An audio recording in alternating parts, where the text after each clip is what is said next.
primeira é aquela que vem tomar primariamente.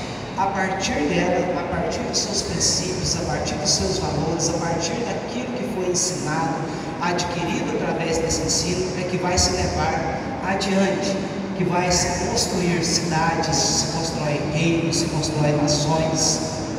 Todos os lugares aonde a família ela foi dilacerada, aqueles países, cidades ou ambientes, eles sofreram perdas, eles sofreram prejuízos.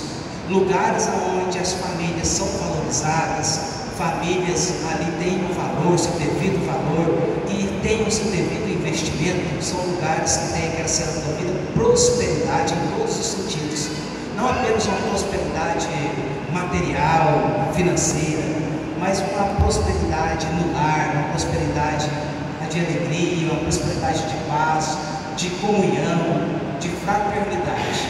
E isso tudo se adquire exatamente pelos princípios e valores. Primeiro nós vamos ver que, quando nós lemos aqui esse texto, fala sobre uma casa construída numa rocha. Então nós vamos falar sobre prudência e também sensatez no ponto 1, a casa alicerçada na rocha. A casa tem que ser alicerçada, tudo começa sobre o alicerce, a casa começa de baixo, ela começa nos seus fundamentos. Não existe nenhuma construção que ela comece de cima para baixo. Todas as construções, elas têm de primeiro ser fincadas, têm de ser perfuradas, tem de haver uma estruturação. A família também. Então ela começa, Jesus ele começa dando um exemplo de como eram as construções no tempo antigo, aonde eles escolhiam lugares rochosos. Esses lugares onde tinha uma rocha que ela não se deflagrava, ela não se dissolvia. Aqueles lugares eram escolhidos, era chamado ali pedra angular. Essa pedra angular, então, aonde eles iam fazer as perfurações necessárias com o equipamento da época e ia estruturar, porque ia levantar ali um edifício. E aquele edifício ele ia ter total segurança pela engenharia da época. Como nós vemos as pirâmides até hoje, são milenares e elas estão lá. Não caem, elas não se dissolvem, são lugares turísticos aonde milhares de pessoas de todos os mundos, de todos os lugares, de todo o mundo inteiro vai ali visitar, e ele tem mais de 3.000 anos que aquelas pirâmides estão ali, porque foi um lugar, o terreno foi bem escolhido. Existe até a possibilidade de quem fez aqueles primeiros, que deu os primeiros projetos daquelas pirâmides foi Moisés. Como ele era formado em toda a ciência do Egito, e uma das ciências que o Egito tinha engenharia, ele como tinha toda essa formação, existe essas possibilidades, apesar que a Bíblia não fala, a história tem uma certa divergência, mas ela existe conceitos. Mas mesmo que foi ou se não foi, o lugar onde ela foi edificada é um lugar rochoso, é um lugar que tem estrutura. Eles escolhem lugares onde é um lugar arenoso, de deserto, mas embaixo da areia tem rochas. E naquela rocha, exatamente, foi fincada as estruturas. E ali nós vamos ver que ela mantém a sua sustentabilidade, que passou por milênios. Assim tem de ser também a família. Primeiro ela tem de ser edificada na rocha. No caso, tem de ser edificada em Cristo Jesus. Cristo ele é a rocha que não se abala. Toda a família, para que ela venha prosperar, para que ela venha ter prosperidade na sua vida, no seu desenvolvimento, ela tem que ser firmada, ela tem que ser fincada, ela tem que ser estabelecida, ela tem que ser solidificada na rocha que é Cristo. Cristo, então, nós começamos a levar Cristo para dentro dos nossos lares. Como? Primeiro, nós temos que chamar Cristo na nossa vida pessoal. Nós nunca podemos esperar pelo outro. Nós não podemos ficar esperando pelo outro tomar a iniciativa.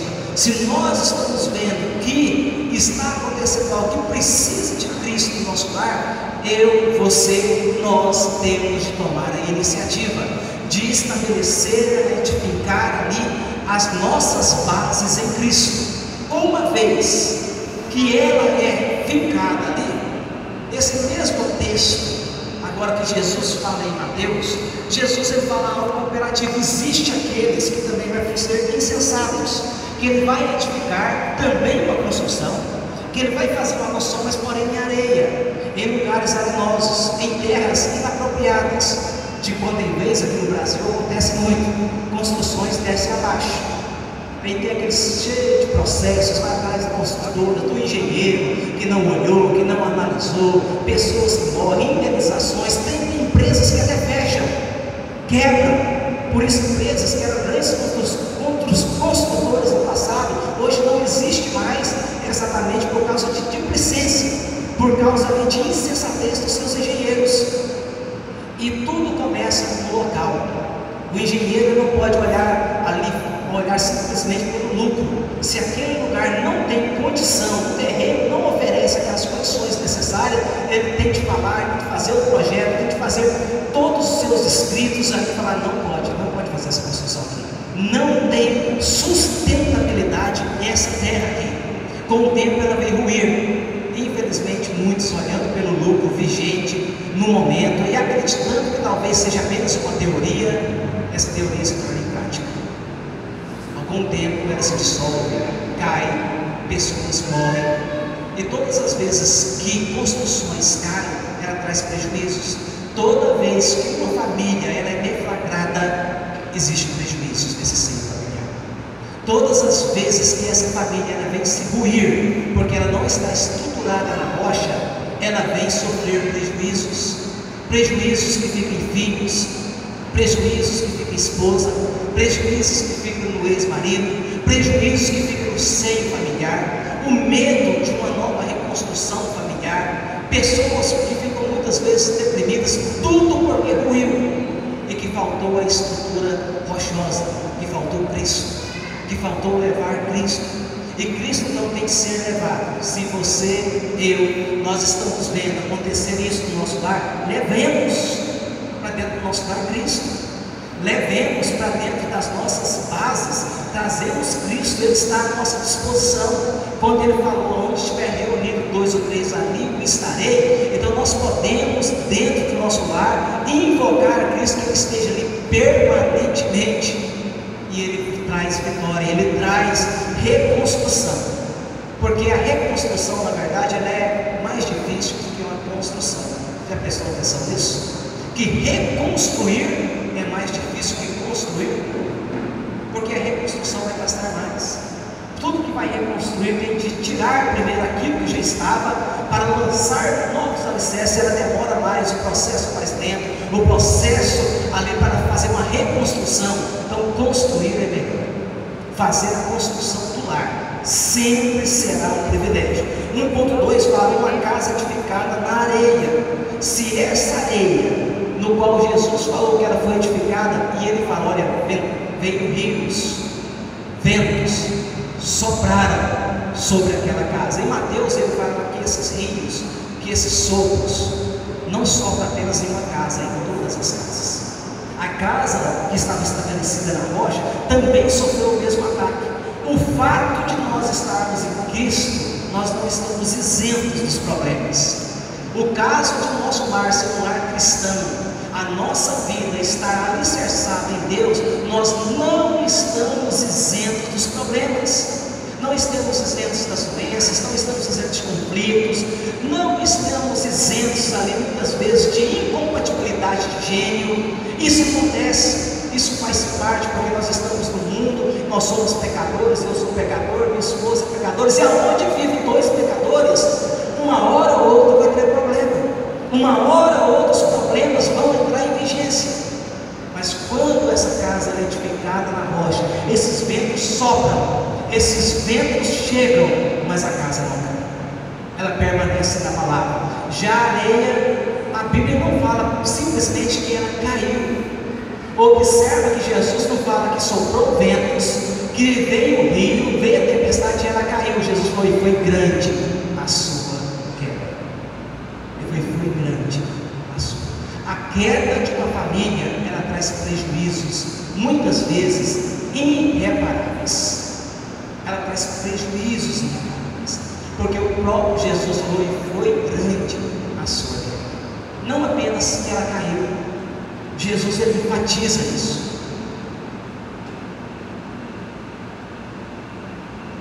nós temos de olhar e trazer para dentro dos nossos lares os bons costumes, os valores espirituais, o bom diálogo, evitar aquilo que vai fazer os nossos cônjuges.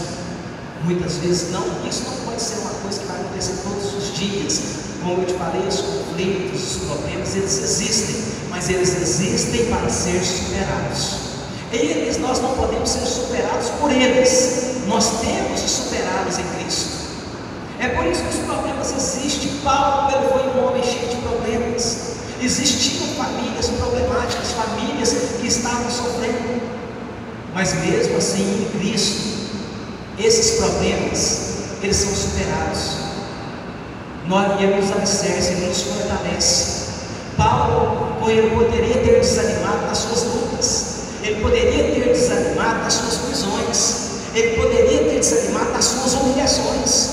Quando ele foi mandado para Filipos, que ele foi pregar lá em Atos 16, ele viu um varão macedônico, uma visão da parte de Deus, e dele falando: a paz da Macedônia, ajuda-nos. E ele chega na primeira cidade da Macedônia, exatamente Filipos, e quando ele chega lá, ele começa a pregar logo o Evangelho. Lídia se converte, estava tudo uma bênção, estava tudo contribuindo para ser uma bênção total. De repente aparece uma jovem que fala: eis homens de Deus, que vem trazendo a mensagem a eles escutarem.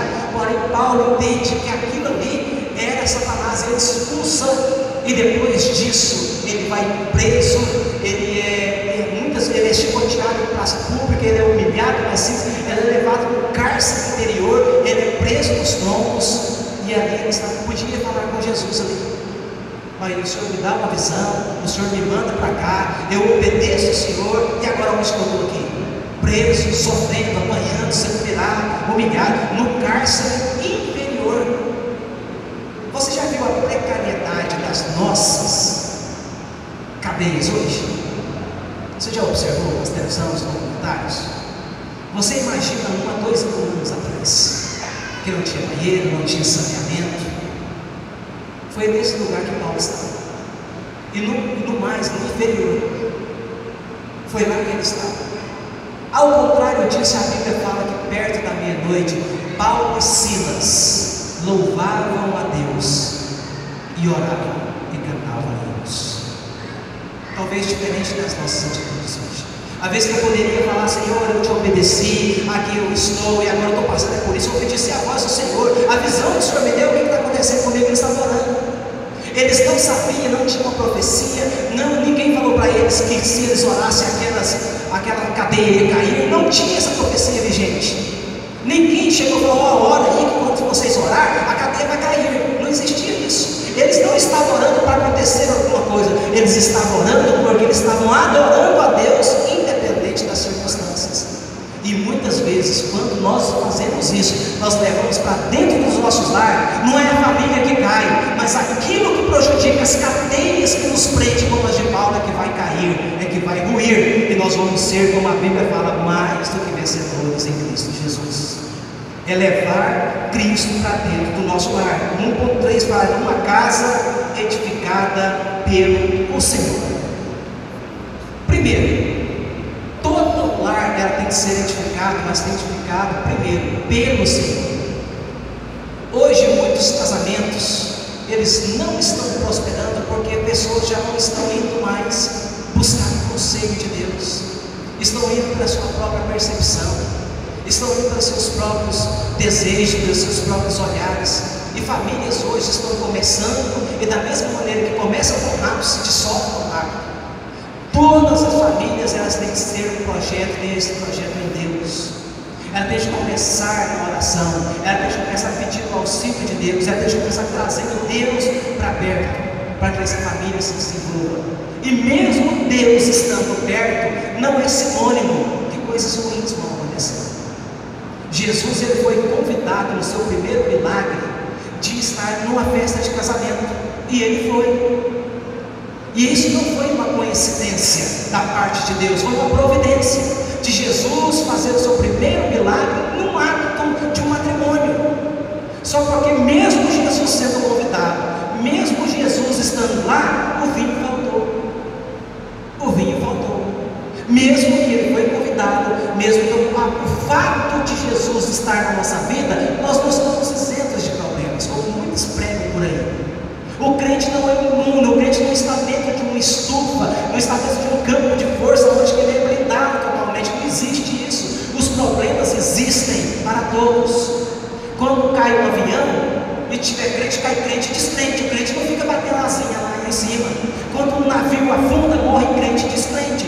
Quando entra em prejuízos, quando a estrutura financeira de um país cai, essa folha imobiliária, quando ela estourou, ele caiu, prejuízos, empresas de crente e descrente quebram. O crente não está imune por ele ser crente. Agora, ao contrário, ele tem a sustentabilidade para se erguer e se refazer em Cristo Jesus. Essa é a diferença de um lar estruturado. Deus nunca prometeu que nós não teríamos problemas. Jesus nunca falou que quem seguisse ele não ia passar dificuldades, ao contrário. Jesus sempre falou o símbolo da cruz, que é símbolo de sofrimento. Quem quiser vir após mim, tome a sua cruz. É símbolo de sofrimento, é símbolo de renúncia. Ele mesmo falou: no mundo tereis aflições, e ele estava falando para os seus. Ele não estava falando para o mundo, ele falou para os seus. Jesus nunca maquiou a realidade ou a verdade do Evangelho para ninguém. Infelizmente, nos nossos dias odiernos, o que as pessoas querem fazer com o Evangelho é trazer uma maquiagem de um Evangelho que não existe, de um Evangelho falsário. Por isso que Paulo Romero escreveu um livro muito bem escrito, que eu recomendo, se você pode ler, pela editora Candeia. Ele falou: Decepcionados com a Graça. Pessoas que se decepcionam com a igreja, se decepcionam com o Evangelho, porque vai no Evangelho falso, que promete aquilo que Deus nunca prometeu, que fala aquilo que Deus nunca falou, e que as pessoas veem com aquela ilusão, e muitas vezes é surpreendido pelas decepções da vida, e não é firmado na rocha, e é grande, como diz Jesus, a queda dessa casa. Não apenas é grande, os prejuízos que a pessoa leva no resto das suas vidas, dentro de si, as feridas, as marcas, mas Deus pode curar esta vida. Mesmo que você tenha feridas, mesmo que você tenha as marcas, mesmo que dentro do seu coração esteja feridas abertas, Jesus pode te curar. Ele pode te curar. Ele pode te restaurar. Ele pode refazer. Ele pode te dar um novo coração. Ele pode te dar uma nova percepção. Ele pode te dar uma alegria verdadeira.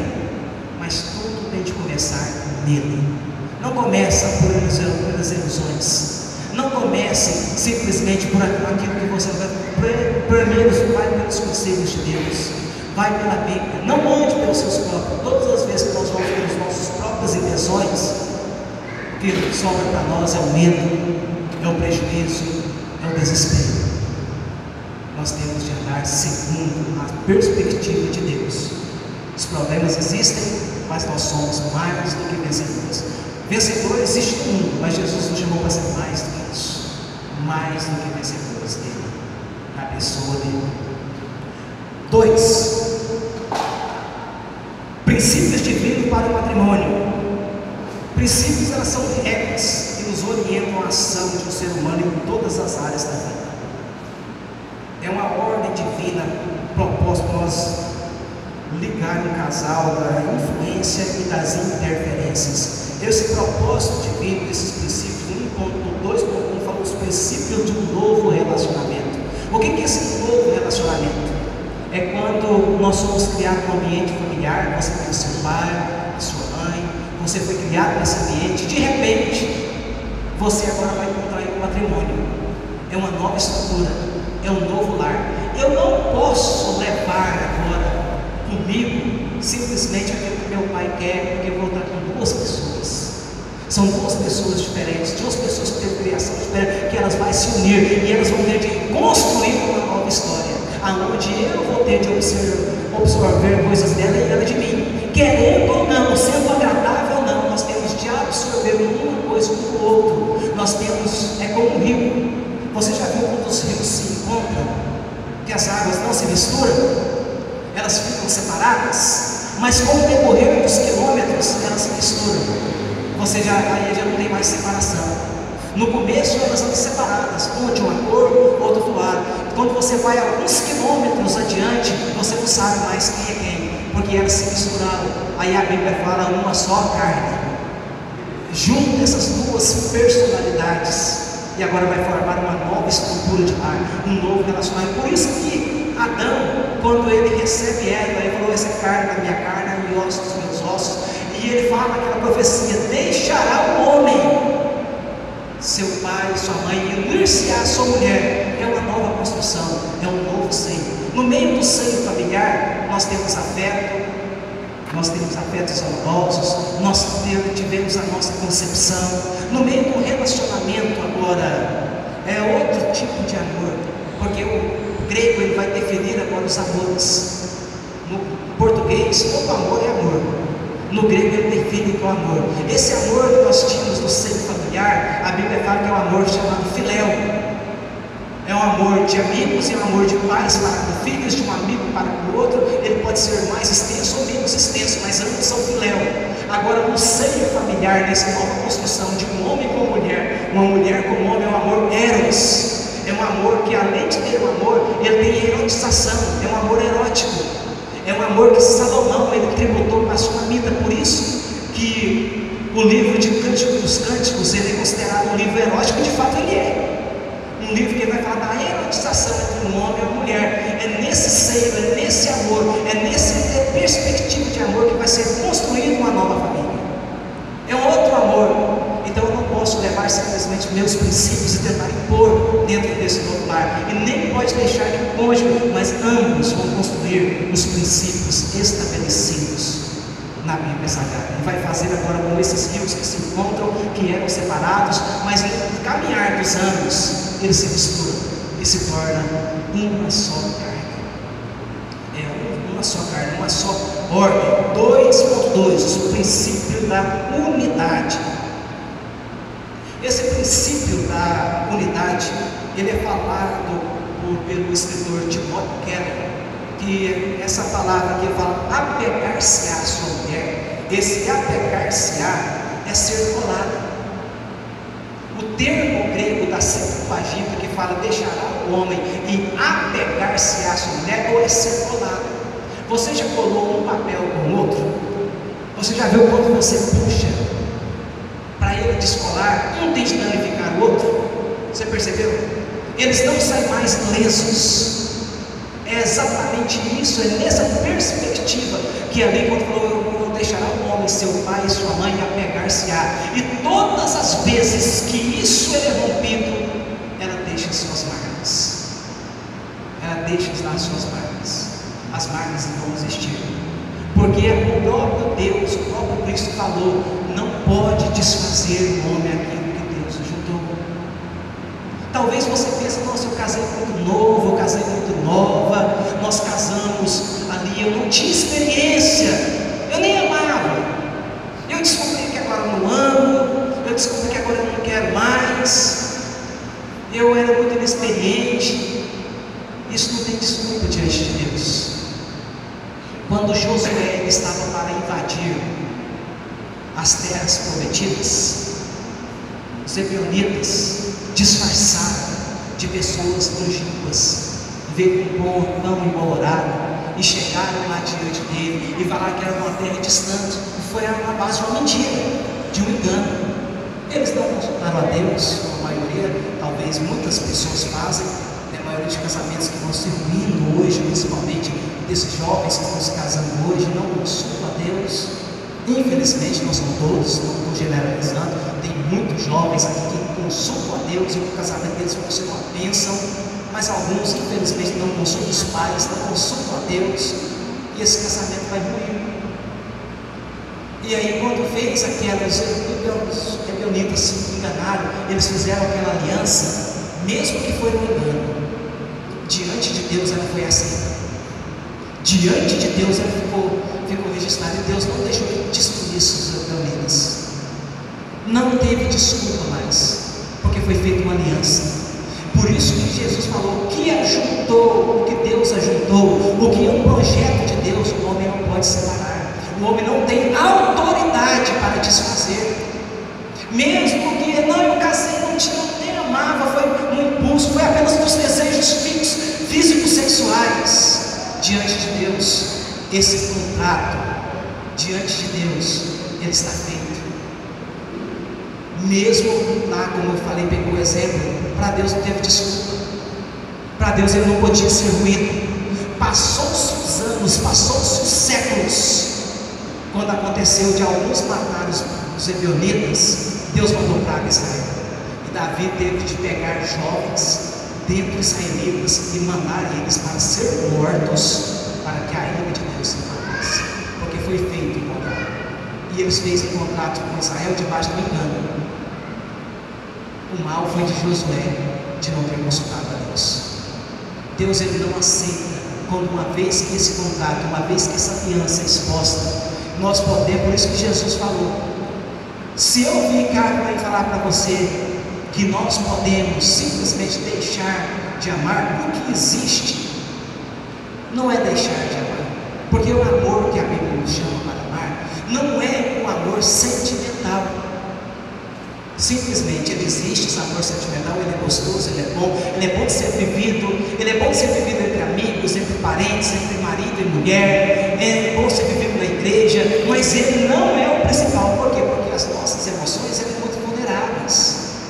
Hoje nós que não amamos a pessoa, amanhã nós queremos até matar ela. Já percebeu que o casal é assim? Ama a esposa, ama, mas tem dia que quer matar.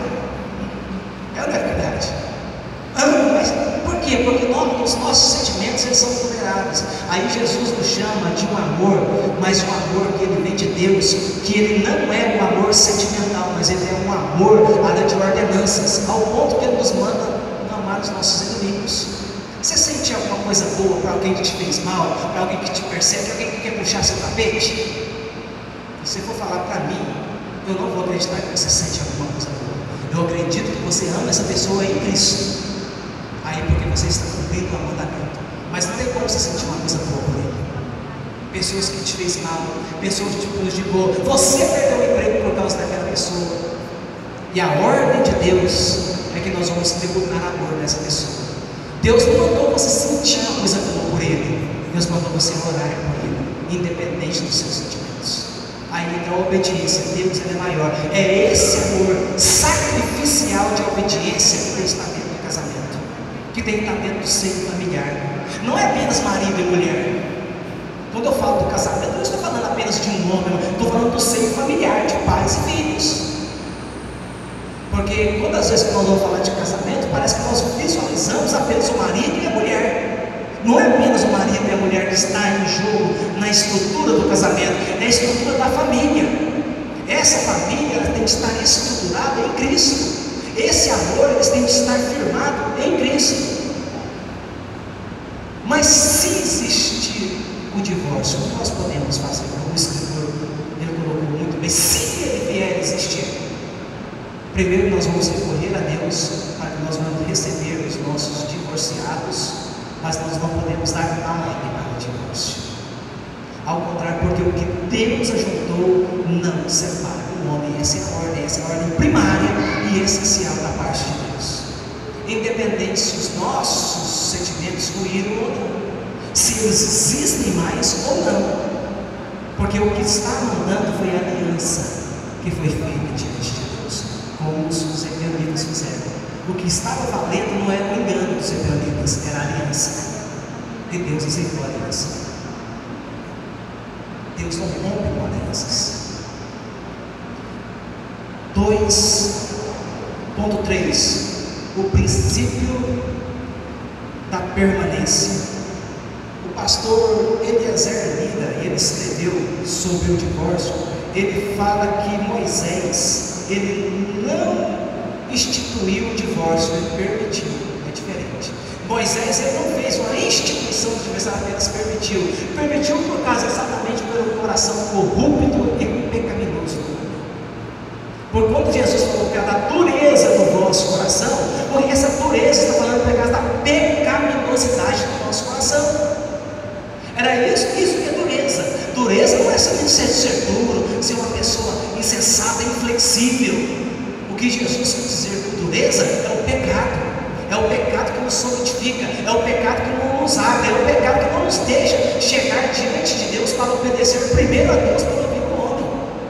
É isso que Jesus chamou de dureza. dureza de coração duro. Quando Jesus, quando Deus ele vai falar através de Ezequiel para o coração duro das pessoas, ele falou que ia tirar o coração de pedra e pôr o coração de carne. Ele estava falando que ele ia tirar o pecado, ele ia remover o pecado, ia dar um novo coração, ia dar um coração para aquelas pessoas voltadas para Deus. Não é apenas ser inflexível, é muito além disso. Quando se tem um coração duro, é porque dentro dele está instalado o meu e o seu pecado. E o meu e o seu pecado é exatamente aquilo que nos afasta de Deus. E quando nós nos afastamos de Deus, as coisas começam a ruir. O lar começa a deflagrar. O casamento já não tem mais sabor. Nós já não conseguimos mais identificar com o cônjuge. Não conseguimos muitas vezes identificar com os filhos. Isso pode acontecer com o marido, isso pode acontecer com a esposa, isso pode acontecer com os filhos. Mas esses prejuízos, eles ficarão. Chega no lar, chega na pessoa. Uma hora, Deus cobra de nós. Chega um momento que uma hora, talvez você nunca viu ainda Deus chegar um momento que Deus chama essa pessoa. Deus é unânime, Deus vai dando tempo, Ele dá tempos até longínquos. Mas chega um momento que Deus chama. Chega um momento que Deus trata com o marido obstinado, trata com a esposa ali insubmissa, trata com filhos desobedientes, trata com pais que oprimem os filhos. Mas chega um momento que Deus estende a sua mão para a terra. Por isso que a nossa confiança tem que estar em Deus, confiar na sua graça e também na sua justiça. Quando nós vamos pôr nossa confiança em Deus, nós vamos ser vitoriosos. 3. Agregando os valores no matrimônio. O primeiro valor que nós temos de agregar no 3.1 é o temor a Deus. Muitas pessoas eu sei que porque passam por tantas coisas, só não divorciaram ainda porque temem a Deus. E eu quero te falar, continua nesse propósito. Continua temendo a Deus. Continua olhando primeiramente para Deus. E Deus tem uma promessa para você, para mim, para a igreja, que esse é o princípio maior da sabedoria, é temer a Deus. Quando uma pessoa teme a Deus, ele está exercendo a mais sublime sabedoria, porque temer a Deus não é simplesmente ficar com medo de Deus, é confiar nele. Eu confio nele, por mais que tudo diz ao contrário, nós confiamos no agir de Deus. E Deus não precisa da nossa ajuda. Você percebeu que quando nós vamos orar, muitas vezes nós queremos ensinar a Deus? Deus, o Senhor faz isso, o Senhor vai lá, o Senhor fala, quase que a gente está ensinando a Deus. O que nós devemos fazer é buscar a Deus, porque Ele sabe melhor. Nem os pensamentos dele se cruzam aí como o nosso, mas o que Ele faz melhor do que eu, faz melhor do que você, pois Ele convence, Ele muda, Ele estabelece o seu reino. Por isso que Jesus ele chamou para que viesse o reino dele. Quando ele ensinou a orar, venha a nós o teu reino, venha a nós o teu governo. É isso que é o reino, venha a nós o teu governo. Se o governo de Deus estiver dentro do nosso lar, nós vamos ser vitoriosos, nós vamos vencer. Amor e respeito mútuo, isso é algo que tem de existir. Isso é algo ali que nós vamos ter totalmente, desistir de ter um amor e um respeito mútuo uns pelos outros. Infelizmente, há maridos que não respeitam a esposa que já não respeitam mais o marido. Esse respeito não está falando de respeito de traição, está falando de respeito mútuo, de convivência. Tem pessoas que não respeitam, tem pessoas ali que vivem uma bipolaridade. E quanto mais as pessoas mais próximas de Deus elas chegam, mais elas vão ficando com a semelhança de Cristo. Eles vão se dando com aquela semelhança de Cristo. Mesmo que existem, não é porque nós somos tempos que não existe palavras, tempo criativo, existe, mas existe perdão, existe reconciliação. Nós temos de ter a capacidade de perdoar uns aos outros. As pessoas erram, nós também erramos. Isso é uma característica nossa. As pessoas nos decepcionam e nós decepcionamos as pessoas. O amor. 3.3, o exercício total do perdão. Perdoar, irmãos, não é esquecer. Tem muitas pessoas que falam, não, perdoa o que você fez, você perdoar, você vai esquecer. Perdoar não é esquecer. Quando a Bíblia fala que Deus esquece dos nossos pecados, não quer dizer que Deus tem amnésia. Até porque a Bíblia fala que Ele é onisciente, Ele conhece tudo, Ele já conheceu o meu pecado, o seu pecado, antes de nós pecarmos. E o que quer dizer assim que o perdão, então não é esquecer. Perdão é lembrar sem ressentimento. É lembrar sem te ferir, porque você perdoou. É lembrar sem te machucar, porque você perdoou.